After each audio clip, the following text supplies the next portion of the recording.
नमस्कार दोस्तों, आप सबका आईडी कैंपस के इस यूट्यूब चैनल पे फिर से एक बार बहुत बहुत स्वागत है।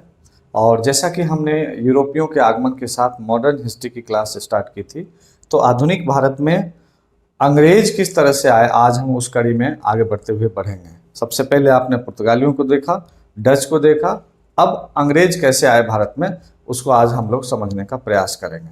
इसको समझने के लिए फिर से एक बार जो स्टेप मैं बताऊं उसको आप फॉलो करेंगे। एक मैप, आप एशिया का मैप ड्रॉ करेंगे जिसमें यूरोप साथ में कंबाइन कर लेंगे। कोई स्केल बेस्ड मैप की जरूरत नहीं है, एक इमेजिनेशन आपको कैसे क्रिएट हो माइंड में, उसके लिए एक मैप की जरूरत होगी। ठीक है, सबसे पहले एक मैप लीजिए अपने कॉपी पे, उसको बनाइए, या मैप कहीं पे भी आप खरीद के लाते हैं उस पर आप कुछ कुछ चीज़ों को पॉइंट आउट कीजिए, मैप की प्रॉब्लम सॉल्व। दूसरा हो जाता है कि कौन आ रहा है, अंग्रेज। अंग्रेज कहाँ से आ रहा है, तो आप कोई कहेंगे इंग्लैंड से आ रहा है, कोई कहेंगे ग्रेट ब्रिटेन से आ रहा है, कोई होगा ज़्यादा कहेगा यूके से आया था, नहीं लंदन से आया था। ये सब क्या है, इसके कन्फ्यूजन को थोड़ा दूर करेंगे तो आप वहाँ की स्थिति देखेंगे, यूरोप में ब्रिटेन की स्थिति क्या है और कहाँ आ रहे हैं, भारत में। तो हमने ये भारत का एक इमेजिनरी मैप लिया है। तो भारत की कंडीशन क्या है, ये दोनों की फिजिकल और पॉलिटिकल दोनों कंडीशन को समझते हैं। सबसे पहले उसको समझते हैं, फिर सेकेंड स्टेप में आ जाएंगे कि भारतीय राजाओं की स्थिति और ब्रिटेन में राजाओं की स्थिति क्या रही, और वहां से जब ब्रिटिश लोगों का भारत में आगमन हुआ तो कैसे ये दोनों एक दूसरे से जुड़े। सबसे पहले आइए समझते हैं। ये देखिए, ये ब्रिटेन है, तो आप क्या करेंगे, कहाँ उंगली रखेंगे तो ब्रिटेन बताएंगे। सबसे पहले इसको समझिए।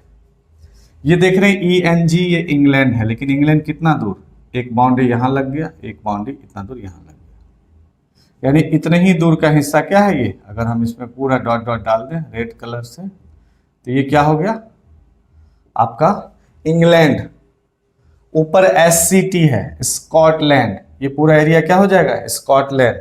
इधर क्या है, वेल्स। तो अब देखिए, Scotland plus England plus Wales, ये तीनों मिलाकर के बनाते हैं ग्रेट ब्रिटेन।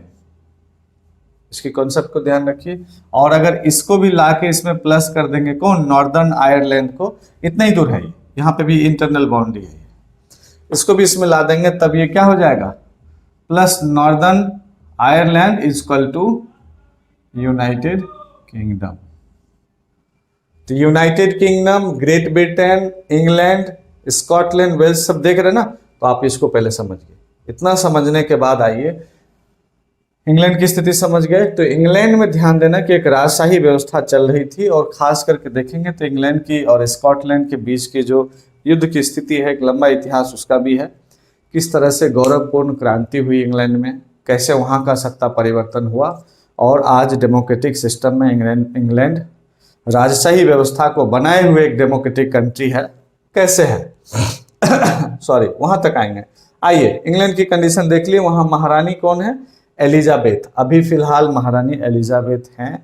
और इंग्लैंड की स्थिति होती है 1599 में, 1599 में the governor and company of London trading into the east Indies, इधर के हिस्से को ईस्ट इंडीज कहा जाता था। इधर के लिए व्यापार करने के लिए एक कंपनी बनी जिसका इतना लंबा चौड़ा नाम है, बाद में कहा जाता है कि ब्रिटिश ईस्ट इंडिया कंपनी, या जो ईस्ट इंडिया कंपनी के रूप में फेमस हुआ हमारे मॉडर्न हिस्ट्री में, तो हम उसी को अक्सर बोला करते हैं। कैसे ये ईस्ट इंडिया कंपनी में कन्वर्ट हुआ, आगे हम लोग पढ़ेंगे। फिलहाल ये कंपनी बनती है 1599, पहला डेट 1599। इस बीच क्या होता है, 1603 का जो सेकेंड डेट आता है, इस डेट में महारानी एलिजाबेथ, क्वीन एलिजाबेथ की मृत्यु हो जाती है और जेम्स फर्स्ट अब गद्दी को संभाल लेते हैं। अब इंग्लैंड का सम्राट कौन बन गया, जेम्स फर्स्ट। अब जेम्स फर्स्ट के समय में ही कहा जाता है कि यहाँ की सत्ता में ये कैप्टन हॉकिंस है। हॉकिंस क्या होता है कि जल मार्ग के द्वारा हेक्टर नामक जहाज से कहाँ चलता है, भारत को चलता है। और भारत को चलने के दौरान कहा जाता है कि क्वीन एलिजाबेथ या महारानी एलिजाबेथ, जो कि अकबर के नाम कोई संदेश, कोई पत्र, या कहा जाए कि किसी भी तरह के दो लोगों के बीच के बातचीत को व्यापारिक तौर पे आगे कैसे बढ़ाया जाए, उसके नाम से एक पत्र लेकर के ये चलता है कहाँ, भारत की ओर, अकबर से मिलने, अकबर के दरबार में। लेकिन यहाँ देखिए 1605 में अकबर निकल चुके हैं, कहाँ, अल्लाह को प्यारे हो गए, अकबर चले गए ऊपर। अब अकबर की मृत्यु हो जाती है और ये पहुंचता है कब? 1608 में। गद्दी पे कौन बैठा मिला? जहांगीर। तो आप बुक में पढ़ते हैं कि जहांगीर के दरबार में कैप्टन हॉकिंस एक जहाज से आया, हेक्टर नामक जहाज से आया, और आया तो क्या दिया जहांगीर को? जहांगीर को अकबर के नाम लिखा गया एक पत्र दिया, जो महारानी के द्वारा दिया गया था, एक संदेश। उसमें वाणिज्य व्यापार जिस चीज की भी बात थी, वो चिट्ठी की बात वो जाने। फिलहाल ये ध्यान रखेंगे, 3 पॉइंट आ गया। पत्र था अकबर के नाम पे, जहांगीर के दरबार में हॉकिंस आए, जहाज था हेक्टर, और पानी के माध्यम से आए थे। अब अगर कभी एग्जाम में ऑब्जेक्टिव पूछ दिया गया है कि स्थल मार्ग से आने वाला पहला व्यक्ति कौन था, ये देखिए, जॉन मिल्डन हॉल पहला यात्री था ये, जो कि भारत में आया था स्थल मार्ग से ब्रिटेन से। ये ध्यान रखिए, जॉन मिल्डन हॉल। जल मार्ग से आया कैप्टन हॉकिंस, और इसके कुछ वर्षों बाद देखेंगे 1615 ईस्वी में टॉमस रो भी आते हैं, आगे हम आएंगे। लेकिन जब हॉकिंस भारत आए तो हुआ क्या? उस समय गद्दी पर बैठा था जहांगीर, और जहांगीर के दरबार में ये जो व्यापारी आए, इसको कुछ कुछ जगहों पे अनुमति की बात इन्होंने मांगी, और जहांगीर के द्वारा पहली अनुमति कहा जाता है कि संक्षेप में या अस्थायी तौर पे कहा जाता है सूरत के लिए मिल जाती है। लेकिन सूरत में पहले से डच बैठे हुए, आसपास में पुर्तगाली हैं मुंबई में, और उधर दमन दीव ये सब आइलैंड हैं गोवा में, और इधर डचों का अच्छा खासा सेंट्रल पार्ट पे बिजनेस व्यापार का अड्डा बना हुआ है। सूरत में परमिशन तो मिल गई, लेकिन डचों के विरोध के बाद कहा जाता है कि वो तात्कालिक रूप से तुरंत फैक्ट्री कार्यरत नहीं हुआ, लेकिन काम शुरू हो गया। धीरे धीरे वो इनडायरेक्टली काम करता रहा। यही वजह है कि बहुत सारे बुक्स में, बहुत सारे इतिहासकारों द्वारा लिखा जाता है कि अंग्रेजों की पहली फैक्ट्री 1608 में सूरत में लगी। बात सच है, वाणिज्य व्यापार की शुरुआत नहीं हुई थी, प्रॉब्लम हो रही थी डचों के द्वारा, लेकिन लगी तो लगी। कुछ इतिहासकार लिखते हैं 1611 में मछलीपट्टनम से इसकी शुरुआत मानी जाएगी, उसको भी स्वीकार किया जाएगा, लेकिन काम तो यहाँ चल रहा है, तो सूरत ही फिलहाल ध्यान में रखेंगे। ठीक है, आइए 1611 में मछलीपट्टनम जो है, यह आप देख ही रहे हैं पूर्वी तट पे, यहाँ पर इसको एक कोठी लगाने की, एक फैक्ट्री लगाने की अनुमति मिल जाती है। और 1613 में फिर से सूरत में जो काम शुरू हुआ था, वो परफेक्टली यहाँ पे कहा जाता है अस्थायी कोठी या एक फिक्स जगह अब बना लेता है सूरत में, जहाँ से वाणिज्य व्यापार को संचालित करता है। बात इतनी समझ में आ रही है। 1599 एक ही डेट है 1500 वाले में। आइए 1603, 1608, फिर 1611, 1613 में आइए सूरत में फैक्ट्री अब लग चुकी है। यानी कि सूरत अंग्रेजों के एक व्यापार के अड्डा के रूप में विकसित होने लगा था। 1615 में फिर टॉमस रो आता है। हॉकिंस के द्वारा जो छोड़े गए कुछ अधूरे कार्य थे परमिशन के या वार्तालाप के, बातचीत के, व्यापार के, टॉमस रो आकर के वो भी पूरा कर देता है। कुछ कुछ एरियाज में और व्यापार और कोठी खोलने की अनुमति लेकर के वो चला जाता है 1615 में। अब देखिए जहांगीर ने तो ये सब परमिशन थोड़े बहुत दे करके इन लोगों को बसा दिया। आपको डेट थोड़ा सा ध्यान रखना है कि एक दूसरे से लिंक करके, जैसे 3 है, 3 5 करेंगे 8 हो जाएगा, 8 3 11, 11 2 13, 13 2 15, इन दोनों में 2 2 का सीरीज बन रहा है, यहाँ से यहाँ जोड़ लीजिएगा। ठीक है, ओके।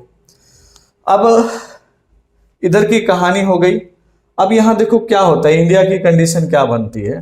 भारत में जब ये लोग आ जाते हैं, थोड़ा सा मैं चाहूँगा कि इसको रब कर दूं क्या, अगर इसको मैं यहाँ से कुछ कुछ चीज़ों को हटा दूं, आप 15 वर्षों की अनुमति लेकर आए थे, इसमें कोई दिक्कत नहीं है, तो आपको ज़्यादा समझ में आएगा। मैं कुछ चीज़ें हटाता हूँ,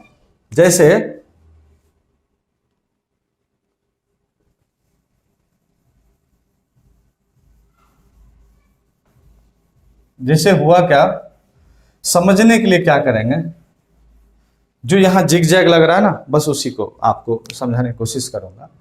ये इंडिया एक बड़ा सा, मैं यहाँ पे बीच में आपको इजीली कैसे समझ में, इंडिया में सूरत नाम की जगह और इधर यहाँ ले लीजिए मछलीपट्टनम नाम की जगह, इन दोनों जगहों पर कहीं ना कहीं कोठी अंग्रेज खोल लेते हैं।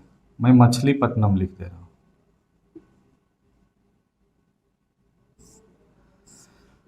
1611 और यहाँ पे 1608 और दूसरा डेट क्या है 1613 में फिक्स हो जाता है।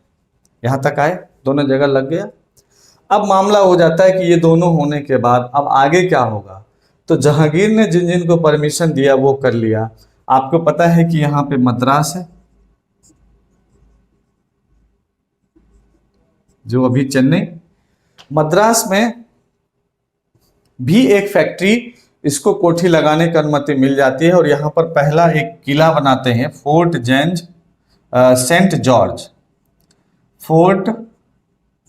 सेंट जॉर्ज करके एक किला यहाँ पर भी ये बना लेते हैं। और यह स्थिति 1639 तक धीरे धीरे मजबूत स्थिति में आ जाती है। और दूसरा आ जाता है एक 1632 में है गोलकुंडा, जिसको सुनहरा फरमान बोलते हैं। तो गोलकुंडा का थोड़ा सा इंटरनल पार्ट में है, जो अभी तेलंगाना का क्षेत्र है उसी में है। 1632 में गोलकुंडा में, आप बड़ा सा मैप अलग से बना लीजिएगा, पहला मैप तो ये पे हो जाएगा, फिर इंडिया का एक मैप ले लीजिए। गोलकुंडा में एक सुनहरा फरमान मिल जाता है कि गोलकुंडा में जो पगोडा नाम के पहले सिक्का गोल्ड का बनता था, अब यहाँ के महाराज के द्वारा क्या किया गया कि अंग्रेजों की अनुमति मिल गई कि गोलकुंडा के एरिया में कुछ आप एक तय शर्तों के साथ फ्री में आप व्यापार यहाँ कर सकते हैं, जो कहा जाता है कि टैक्स फ्री था एक तरह से, और कुछ अमाउंट बात तय कर ली गई थी। इसके महाराज के द्वारा इसको एक सुनहरा फरमान कहा जाता है कि उसको फ्री में व्यापार करने की अनुमति मिल जाती है। कहीं न कहीं कहा जाता है कि वहां से एक पहली भूल मानी जाती है कि शुरुआत हो गई दिलेरी की, और वो उसका फायदा अंग्रेजों ने बहुत अच्छे से उठाया। तो गोलकुंडा 1632, ठीक है। और मद्रास आते आते अभी 1639 तक में इन्होंने यहाँ पे भी कर लिया। अब मामला उठ जाता है, अगले डेट में आप आएंगे तो इधर हुगली वाला जो एरिया है, कोलकाता वाला एरिया, यहाँ पर ध्यान दीजिएगा कि शाह सूजा नाम का, ये देखिए लिखा हुआ ना, जो शासक था लोकल, जमींदार कहा जाए या औरंग इसके मुगलों के अधीन काम करने वाला क्षेत्रीय शासक कहा जाए, शाह सूजा से उसको इधर अनुमति मिल गई। कोलकाता जो एरिया अभी है उस हुगली प्रांत जोन में इसको अनुमति मिल गई व्यापार की। लेकिन व्यापार की अनुमति मिलते ही ये देखा कि शाह सूजा थोड़ा सा ज्यादा इंटरफेयर नहीं कर रहा है, तो इन्होंने टैक्स वसूली शुरू कर दी, लोगों के कुछ अनर्गल मामलों में हस्तक्षेप करना शुरू कर दिया, जो कि वहां पे खराब लगा। और यह खबर मिली, तब तक शासक आ चुका था कौन, औरंगजेब। मुगल बादशाह औरंगजेब को जब खबर मिली कि यहाँ पे अंग्रेज मनमानी कर रहे हैं, तो औरंगजेब से अंग्रेज का पहला सामना हो जाता है। 1686 में औरंगजेब से अंग्रेज का युद्ध होता है इस एरिया में, और कहा जाता है कि पूरी तरीके से अंग्रेज को यहाँ से खदेड़ करके बिल्कुल खाली करा लिया जाता है ये एरिया। जिस कोरोमंडल तट और ये नॉर्दर्न सरकार, उत्तरी सरकार तट पे अंग्रेज धीरे धीरे अपना वर्चस्व बढ़ा रहे थे, औरंगजेब ने थोड़े दिन के लिए समाप्त कर दिया बिल्कुल। लेकिन आप हमेशा याद रखिएगा कि अंग्रेजों की एक नीति थी, अंग्रेजों की नीति बहुत ही धूर्त वाली थी, चालाकी वाली थी। चालाक लोग क्या करते हैं कि ये क्या करता था कि जब कभी भी सामने आता था, एक तो कभी युद्ध सामने से वार नहीं किया, और जब कभी भी सामने से वार युद्ध में सामने आ जाता था और उसे पता था कि हारना तय है, क्योंकि ये ना तो तलवारबाजी में, ना हमारे जितने भी शासक रहे उसके सामने ये बाहुबल में आगे बढ़ सकते थे, तो करते क्या थे वहां पे धूर्त, चालाकी, कूटनीति कहा जाए या फिर कहा जाए कि खरीद फरोख्त वाला काम ये करते थे, या फिर चरणों में गिर करके माफी मांग लेते थे। और हमारे राजा दिलेरी की तलवार अगर उसके गर्दन पे अटकाए हुए है, फिर भी अगर माफी मांग दिया तो माफ कर देते थे। और फिर माफी मांगने के बाद, माफी मिलने के बाद वो उधर जाकर के फिर क्या करता था, एक नई प्लानिंग बनाता था कि आखिर इस शासक की सबसे मजबूत पक्ष या मजबूत कड़ी क्या थी, उसको कैसे कट किया जाए। अब फिर से अटैक करता था, दूसरे तरीके से ये चीजें इनडायरेक्टली उसको इन्वॉल्व करता था। इस कंडीशन में जब इसने भगा दिया उसको वहां से, तो एक व्यक्ति है जॉर्ज चार्बनाक, कहाँ गया है ना, तो जॉर्ज चार्बनाक को क्या किया, जिसने कोलकाता बसाया, उसने क्या किया कि औरंगजेब से माफी मांग ली, और माफी मांगी, काफी कहा सुनी के बाद औरंगजेब ने फिर माफ कर दिया। माफ करते ही क्या हुआ कि फिर जिन जिन एरियाज में था वो फिर आ गए, और फिर उसको कुछ परमिशन मांग लिया कि आगे से ऐसा नहीं होगा। तो इसीलिए कहा जाता है कि एक जगह है कालिकता, सुतानती गांव और गोविंदपुर गांव, इन सबको मिला करके जॉर्ज चार्बनाक ने क्या किया, फोर्ट विलियम करके एक किला बनाया और फोर्ट विलियम के आसपास जो नगर बसे उसी का नाम कोलकाता रखा। इसलिए कोलकाता को डिजाइन करने का, या कोलकाता को कहते हैं ना कि जो उसका आर्किटेक्ट था उसको जॉर्ज चार्बनाक को कहा जाता है, वो यही व्यक्ति था जो मध्यस्थता किया था। तो कोलकाता वाला एरिया बस गया। अब अंग्रेज वहां पे धीरे धीरे अपनी मजबूत स्थिति बना लिए। मद्रास में इसने फोर्ट